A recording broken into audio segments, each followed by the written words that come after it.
Ooh, wow. All nice and orderly on the counter. Oh, look at this. 400 range. I'd be pretty happy. Haunting Grounds. Wow. Phoenix Resale. Hi guys, this is Phoenix Resale, and this is the IRS Video Game Bucket Challenge. I would like to nominate Dwayne "The Rock" Johnson and Vice President Kamala Harris. Okay, here it goes.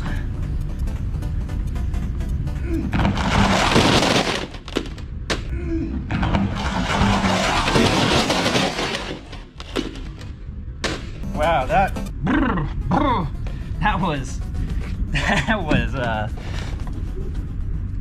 was a really dumb joke is what that was. And now I get to clean all this up off camera. So as you guys may have seen from the title of this video, this big ol' stack o' games is today's order of business. These are all like $5 to $10 video games that aren't profitable for me to sell online for my eBay and Amazon resale business. But they are profitable to sell locally in a venue such as a flea market booth or a video game store. So our task for today is to trade in all of these, get this, 257 disc and cartridge games to my favorite local store, Matt's Games, and see how much trade credit we can come out with, then use that trade credit for higher dollar games that will be profitable for us. But as you guys know is our tradition with these trade-in videos, cast your votes in the comments below how much you think we're going to be able to get in trade-in credit for this massive mountain of video games. I'm thinking, I paid around $1 a piece for most of these, so if I can get around $1.50 for them, I'm not gonna complain too much. I want it to be a good deal for Matt as well. So if we end up getting like in the 400 range, I'd be pretty happy. Honestly, 350 and above would be totally fine too. I'm gonna go ahead and get all these guys packed up in these 2 bins before we take them over. And in the meantime, if you guys could hit the subscribe button if you haven't already. Apparently, actually, more than half of the people that watch my channel are not subscribed. Which it just breaks my little heart, I can't even tell you. Like the video as well, and we are going to go ahead and get to Matt's. All right, folks, here we are front and center at Matt's Games and Collectibles. Time to get this stuff unloaded. Hey there, how are you? Good, how are you? Not too bad. This the best spot for trade-in up here? Fine. Okay, great. Be right back.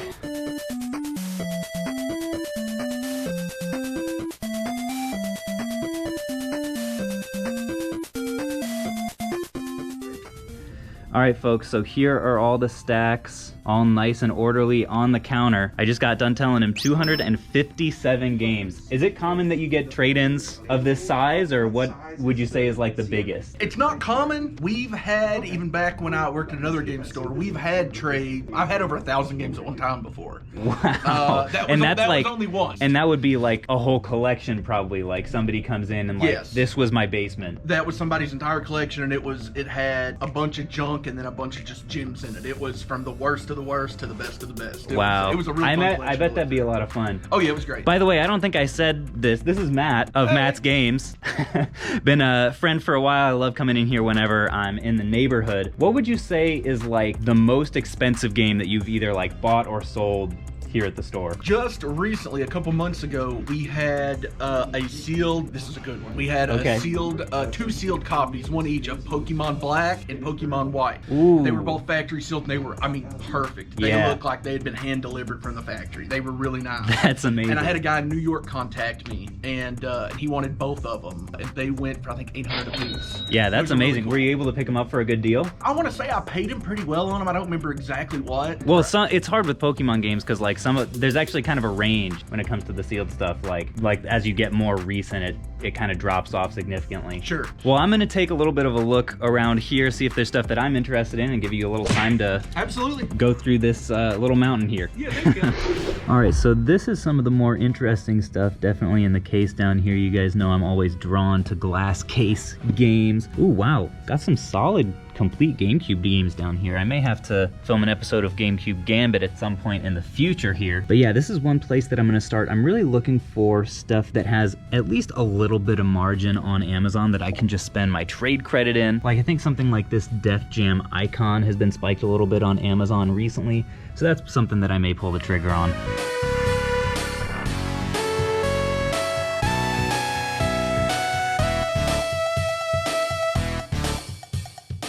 One of the things I like most about this store is they have an incredible Lego selection that I really don't see at any other stores. It's almost like a secondary like niche for them, and they've just got like so much and a really solid variety. It's cool to look through. Oh, and look. Money! Money! And dude, these Bionicles bring me back so hard. Did any of you guys ever play with Bionicles as a kid? I think some of these I may have actually traded in here. 6 heroes, 1 destiny. Live the legend at bionicle.com. But oh man, I spent hours building and rebuilding these things. Wario! Look at this! Have you guys ever seen a Wispy plush? No. That's gotta be one of the most underrated video game characters of all time. Alrighty folks, so we have gone ahead and done all the calculations, and of course by we I mean Matt did it all by himself while I was playing in the store. Wario! Want to tell all the viewers what we came to for the 257 games? We decided that I'm gonna do $400 in store credit for all of this stuff. So if we end up getting like in the 400 range, I'd be pretty happy. 400 bucks, folks, and that is exactly in the range that I said I'd be pretty happy with. So I'm happy, and now I get to do some more shopping and come home with some games of my own. Ooh, one thing that's kind of sticking out to me is this Nes Sp here. That thing is a beauty. It actually has the VPS, what do they call it? VPS whatever. It'll blow your eyes out. It's so bright. It's got okay. Not the AO, you know. Oh. My eyes are burning. And that might even not be at the fullest. You can change the brightness there in the middle. Yeah, looks like it is. Dang. Yeah, it's really That's a nice screen. I love it. The SP is probably, outside of the Switch, probably my favorite system of all time. Oh, it's a great system. And then, yeah, you guys got all kinds of good high dollar stuff down here. My stuff down here is, 99% of it is complete in box. Yeah, well, and the El Shaddai sealed. Haunting Grounds. Wow.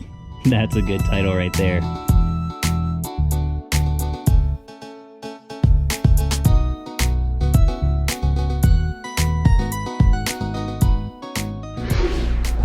All right, so $400 and an hour and a half later, we are coming out with exactly what I hope to come out with, which is a small bag full of highly valued games. Money. And I'm just gonna go ahead and go through these really quickly for you guys and say why I bought them. We got Scooby-Doo Night of 100 Frights for $25. And here, this is the thing that was the case with a lot of these games. $24 is around what this game goes for on eBay, and it's around what the lowest dollar copies of this game are going for on Amazon. However, when you go into the Amazon listings and look at the actual copies that are for sale, there were none for this game below like $50 that were in very good condition and were fulfilled by Amazon. So that was why I picked this one up. I think I'll still be able to make some solid money on it. Got 4 PS4 games here, including Spider-Man Shattered Dimensions. This is another one. I think the lowest copy was like 80 or something in very good condition. Paid $45 for that. On average, the margin on these games I would say will be in the neighborhood of like 30%, which I'm okay with because I was using trade credit for everything and, well, didn't have anything better to spend that money on. Def Jam Icon was $24.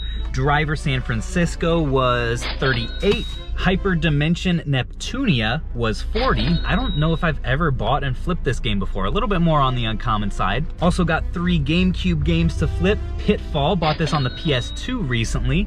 Weirdly valuable game. For $20 on that. $12 for a sealed Thor God of Thunder. This one I'll get like 16 or so for after fees on Amazon. Romance of the Three Kingdoms 11, I paid $25 for. Then this one, the only sealed game of the day, but a really solid one, Grand Theft Auto 4. This is the white label original print, got it for $65, and these are going for over $100 on eBay recently. This one, you guys may have guessed, is going to get graded. Wow. The Incredible Hulk Ultimate Destruction, he just kind of threw in at the end as like a little bit of a thank you, so I definitely appreciated appreciated that. $24 is the sticker price there. Kirby Canvas Curse. Did anyone else play this game as a kid? This is a super fun DS game where you use your stylus to like create little circular kind of paths for the marble-shaped Kirby to go down and go through a like platforming, 2D platformer kind of a level that way. Anyways, this game's gone up to $50, which is crazy, and I'll actually get a little bit more than that after fees on Amazon. And finally, a couple copies of Mario Party 7 that were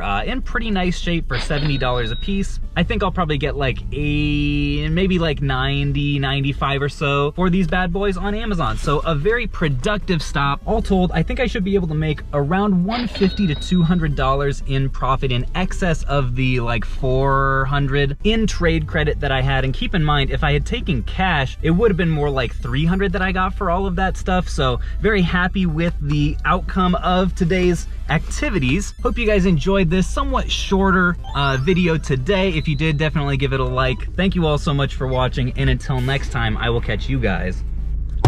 Whoa.